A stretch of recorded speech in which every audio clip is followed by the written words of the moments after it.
Good morning. This is more for my own records, my own peace of mind than anything else. What if I died now of acute heart failure? No one would ever know anything about this stuff. It's nothing, just a load of old nothing. Just happens to be my life which is being trashed. So, the sequence of events. I was born. What a surprise. Oh dear.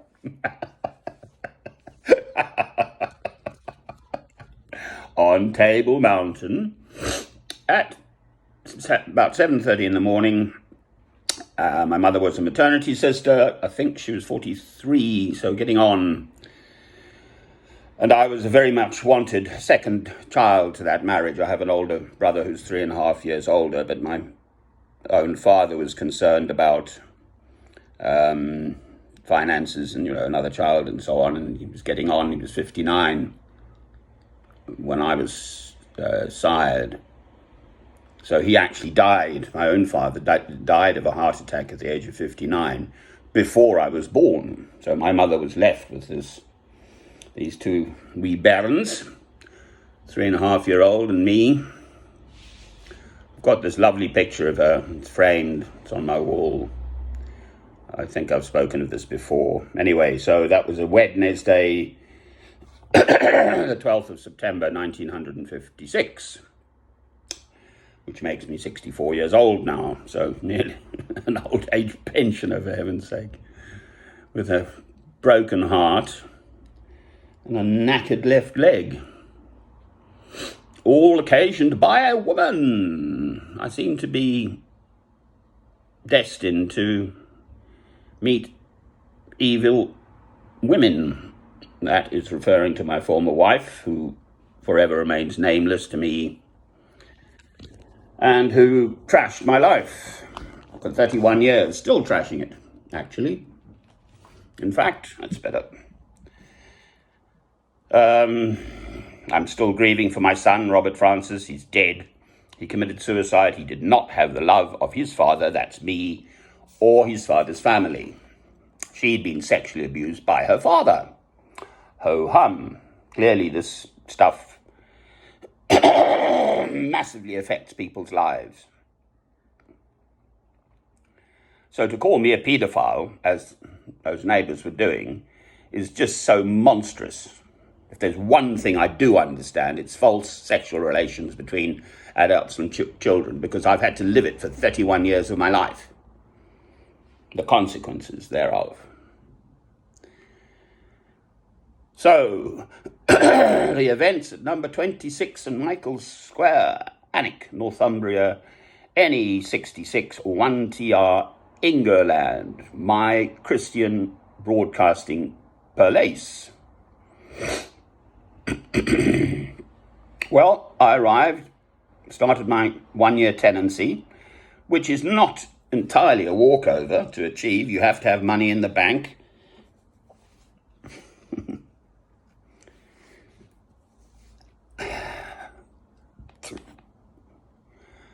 And a clean sort of previous history of accommodation and so on, which I had, so that went through. By Tuesday, the 8th of June, I think that is 11 or 12 days later only, I had to put in 2 999 calls to the police, and the neighbours were harassing me continuously from about 2 p.m. to 7 p.m. That whole afternoon they were at it. And the police, I had to call them twice, and I was locked in my house and all the rest of it. So right from then, the 8th of June, the harassment commenced and the police knew about it. On the Thursday, the woman, and I can name her because I'm under investigation now at this last arrest, for 2 further, no charge but under investigation, malicious communications, that's in one of my films, I'd say something or other, and harassment of a certain Ola Michla, that's O-L-A, separate word, M-I-C-H-L-A, and it's in the court papers, so it's in the public record. And that's for harassment of this neighbour, who had spent the preceding,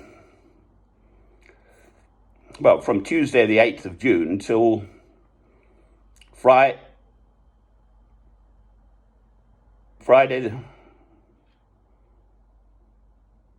25th. That's right, yeah. So I'm arrested on the Thursday now on the lies of that one woman. I couldn't care less if I'm not allowed to talk about this, if it's sub judice. I couldn't care less. Come and arrest me then. What if no one ever knew this stuff? It's all just shuffled under the carpet. I couldn't care less. I will speak. I will not be silenced. What have I got to lose? I've got nothing to lose. And this is all going to be in the court papers. It's partly me just getting my head around it all. So I don't give a damn if this is yet again something I'm doing which is illegal because someone says it is. What's illegal are the police, their behaviour. So on the Thursday the 10th, I hadn't even been there a fortnight, I'm arrested for allegedly striking a child of 4 years old with my staff. And I was released from that charge. It is still under investigation. They still have my staff at 2:32 a.m. on the Friday morning. That's exactly 2 weeks since I'd arrived. I'm then in police cells for that whole weekend because of the timing of stuff or something, I don't know. Then, on the following Thursday, I'm arrested again. This time it was allegations of racial abuse and stuff. And I was talking to the mower man in the corner of the square outside. His mower had broken down. I saw this woman, and I utterly had no communication with her whatsoever. But it's just more mudslinging. And then culminating in the poor little panda getting drowned between the other neighbour and myself, the two of us. I should have just put my foot down and said, no, we're staying on the island, on the Holy Island, and book in separate rooms, whatever. And she wanted to get home and feed her cats. It's my fault. I'm not particularly... I wanted to go to the Holy Island. I could see the tide. I should have said, no, stop, we're going back. You never try and run that tide. I mean, it's just utterly stupid, quite frankly. My head must have been with the blooming fairies, as per usual, quite frankly. So incidentally, that woman too has been sexually abused by her grandfather. I heard this whole long story. So I seem to be destined to end up getting involved with these women who've been sexually abused by them in their lives for some reason.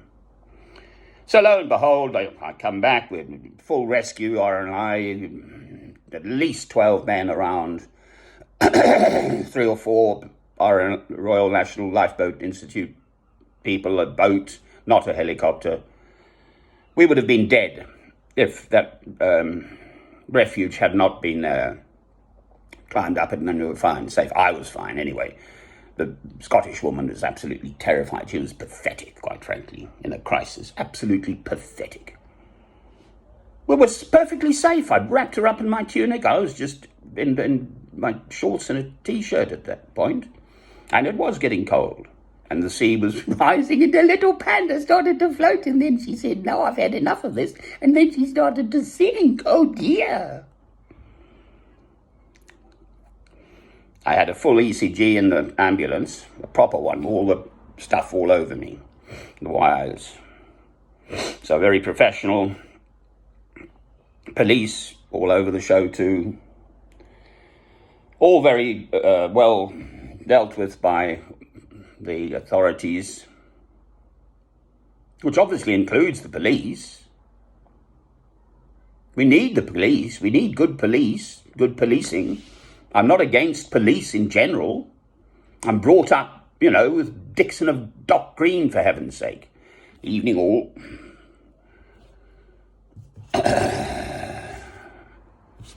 My mother brought me up, an honest man has no superior. Right. So I'm held over in the police cells again over that weekend, and then on the Monday the 28th, so exactly a month after I'd arrived, I've been arrested 3 times, allegations, I've been harassed, they've done nothing about it. There were 6 over that period, 6 999 calls, 5 101 calls, several PCSO visits to me at my home place, my Christian broadcasting place, 8 nights in police custody and 31 nights, and harassed for 21 of them at that point. And there were 2 incident numbers for the malicious phone calls. They've got my telephone number, which I put on Google Maps as my Christian place. I want people to come. I want people to be welcome. That's the whole point. The main bedroom upstairs is my chapel. What good am I if I keep all my Christian faith to myself?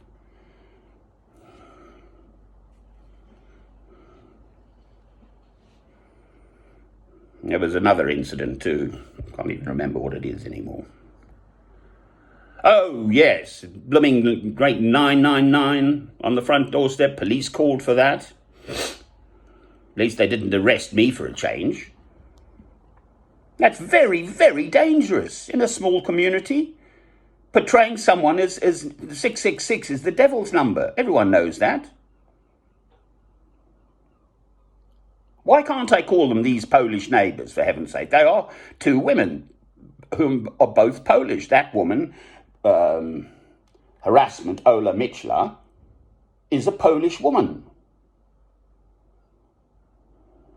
So over the weekend in the cells yet again.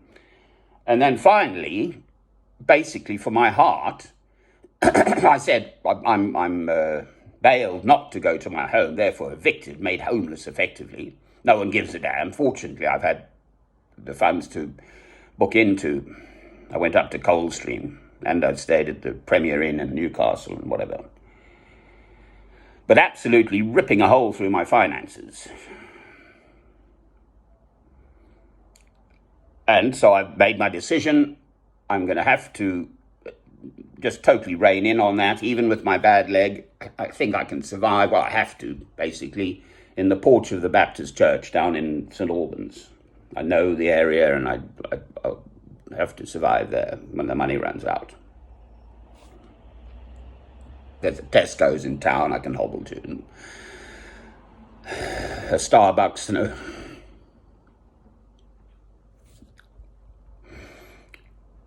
coffee. So I know how to survive there with no accommodation costs. I'm still paying for the house in Alnwick, of course. No way am I giving up on that. It's entirely possible that the estate agent will hear of it, all this nonsense, and they might terminate the tenancy. I haven't got round to telling them yet. I don't know what to do about that, so I'm just doing nothing. But obviously I'm going to have to tell them. Well, I don't know why, really. Why should they? Well, I know already that there's been some trouble. I've spoken to a chap called Justin, in fact. So they knew police had been around and there'd been some sort of trouble, but they don't need to know the full extent of it necessarily. If I just keep paying the rent, then they're happy, basically. The house just sits there. It's not coming to any harm, hopefully. Incidentally, there was glass broken above the door, so they must have thrown something because it wasn't broken when I arrived. Definitely not. They must have thrown stones at the front door. So we've got glass panel. It's broken. Someone must have done it. obviously. Well, it breeds nastiness. There's the paedophile. There's the nasty, evil, devilish man. Brilliant. Here's my whole life spent trying to love God through Christ, and I turn up amongst a pack of strangers. It's only 4 of them. Just 4 human beings, 2 men and 2 women. And the worst of it is, I'm afraid, if the police had tackled that first matter on the Tuesday when I was locked in my house from 2 p.m. to 7 p.m., I put in 2 999 calls. The police attended twice. And I obviously told them about the fact that I'm being called a paedophile, I'm being harassed, so they knew. Right from then.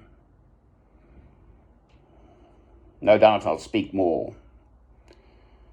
I mean, I really just don't know whether to laugh or cry, quite frankly, or both. It releases endorphins, in fact. Over my son, I've always cried. Oceans and oceans. And it's probably why I haven't got cancer. Men tend to bottle stuff up and it stews inside you, whereas I'll cry. If it comes up, I'll cry. It's better for you. Have a good cry. Medically, it's better for you. Women grieve and wail. Men bottle it up. And they tend to die of stuff like heart failure.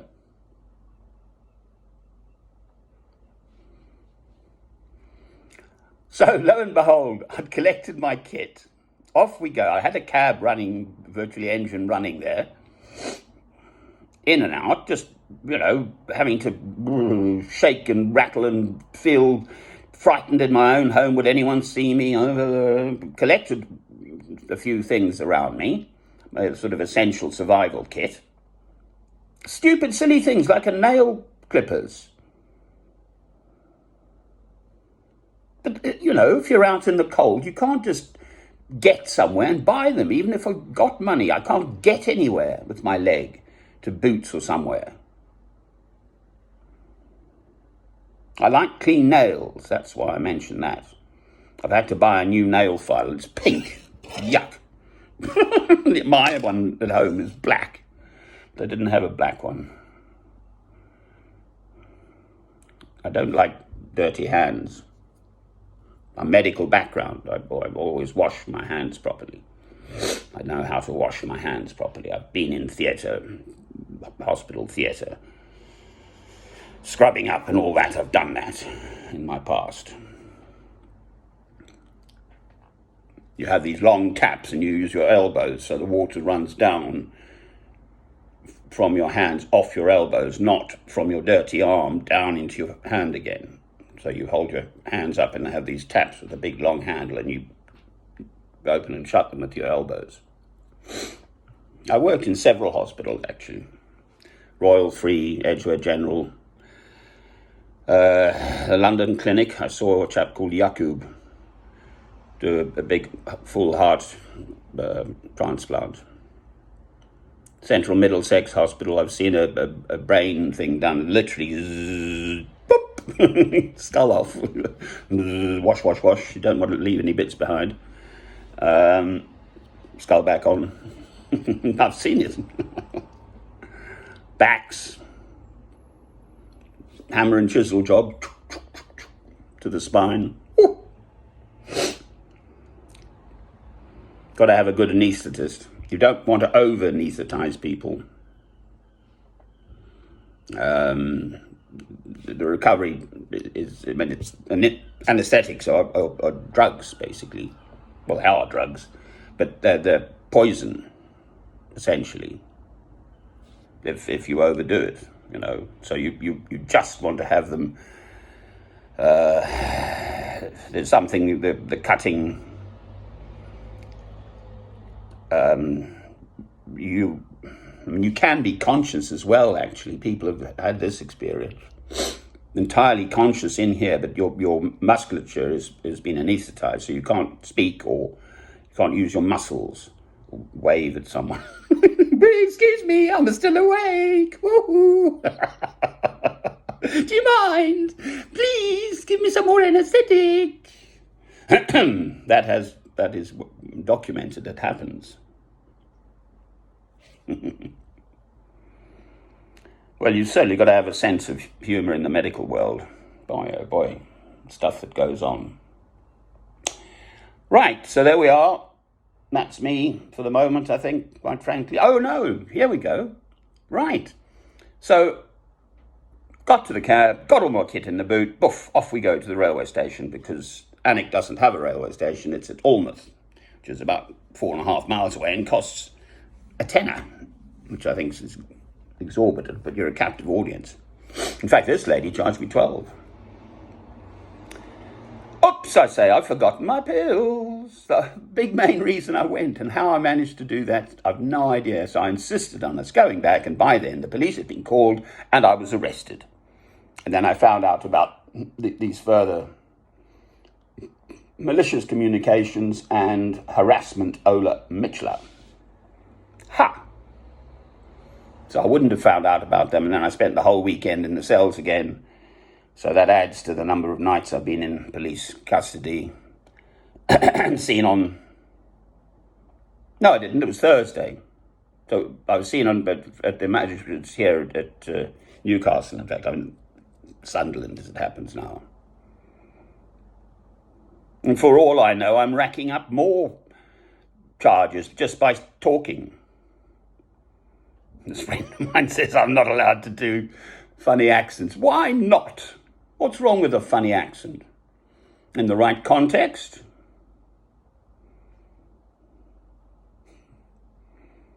Moi, je parle français couramment. Alors, qu'est-ce qu'il y a avec ça? C'est interdit de parler français? Ha! I really couldn't care less, quite frankly. I might as well, I'd be better off dead, quite frankly. Everyone would be much happier if I were dead, and none of this had to be investigated and raked over and piddled about with. I could get on with their lives if I were dead. Get rid of the problem. Well, I'm not going to do it. I'm a fighter.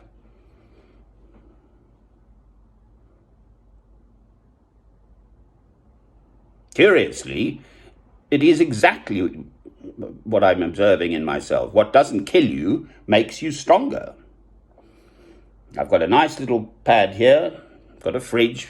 It's very important, that fridge, because then you can cook properly and store food. You don't just cook for the one meal. You cook a rice or something, I don't know, and you can store it for a while. So yeah, it's even got a freezer, actually. Not as nice as my big grey one, but never mind. So it's a jolly nice little room, but it's wiping me out. I'm paying double. More than double, because this is more. I mean, this is I think 1,000, it's $250 for a week. So 1,000 a month, isn't it? More than 1,000 a month. It's cheaper than a hotel, though. Hotels are 50, 60, 70, 80 a night. Well, I had to do that at the Premier Inn. There's nothing else. I don't know, the bottom end of the sort of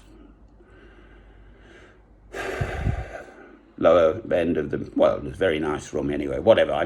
I used to have that sort of money. I mean, I'd sold the family home in London, so I had, I had over £100,000 in my bank.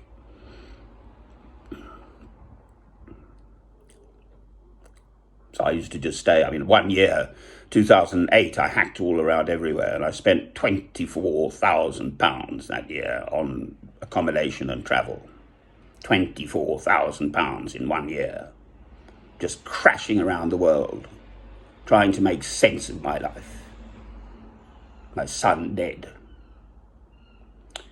Hair and beard, never cut, not till I die. I'm still grieving for my son. And living for him too, incidentally. So even if I don't think about him every day, or talk about him or whatever, the fact is my own son committed suicide at the age of 18, incarcerated with his mother. She was a very good mother to him as a small child. I absolutely can give her that. But then he's a young man, and she'd been sexually abused by her own father, and that just has to permeate the atmosphere somehow. And the poor little fellow had no love from his father. I mean, he never contacted me. I started making these films in 2008. He committed suicide on Tuesday, the 23rd of August, 2011. That's 3 years later, 3.5 years later, I started Early Spring. All he had to do was key in his father's name, Francis John Ross Bush. He never did. Why? Because his mother had poisoned him, poisoned his spirit against me, no doubt, telling him all sorts of lies about what an awful man I am. And I'm not. I'm awfully sorry.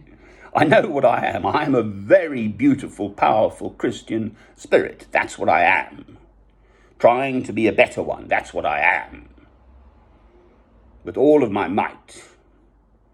I've just prayed, as I do every morning, the Lord's Prayer.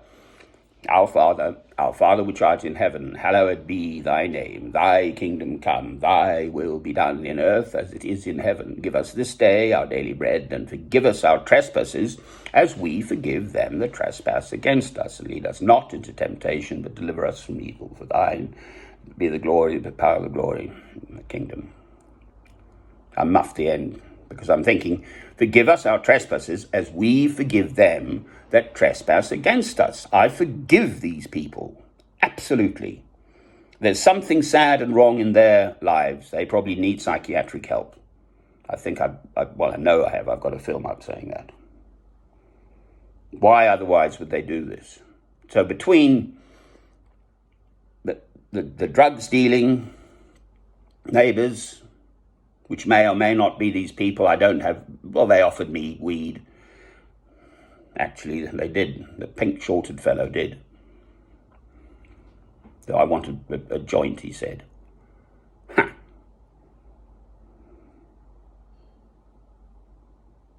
None of that.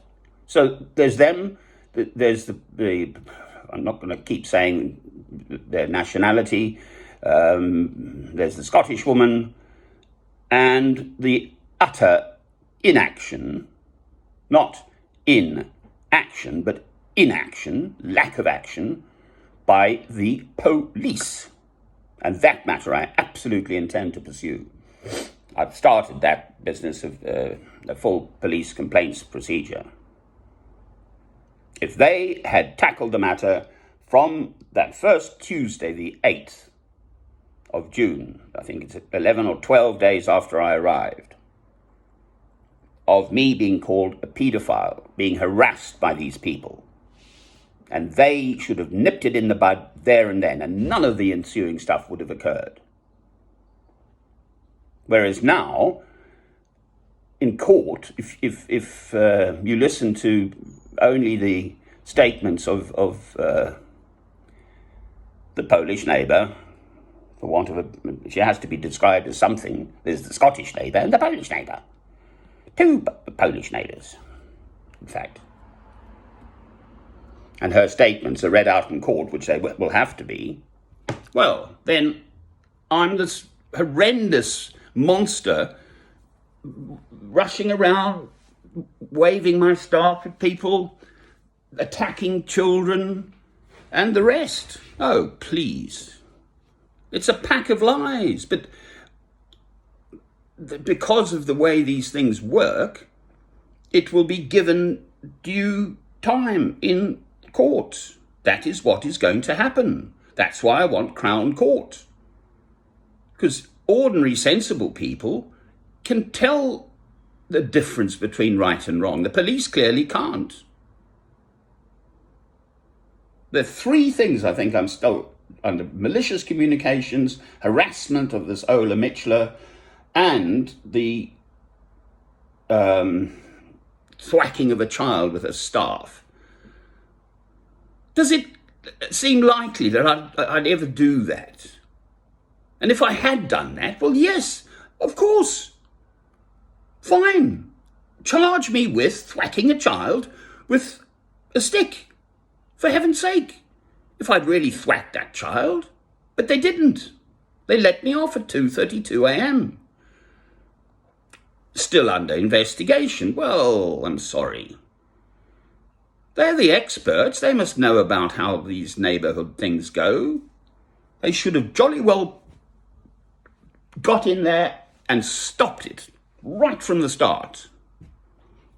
That first Tuesday, I was locked in my house the whole afternoon with these neighbours cycling around and around and around. And the men came, walked over, and eventually the women started cycling around, looking through the window and saying paedophile or pedo, and then spreading the word. I really think that's quite enough of me. It's actually a lovely day now.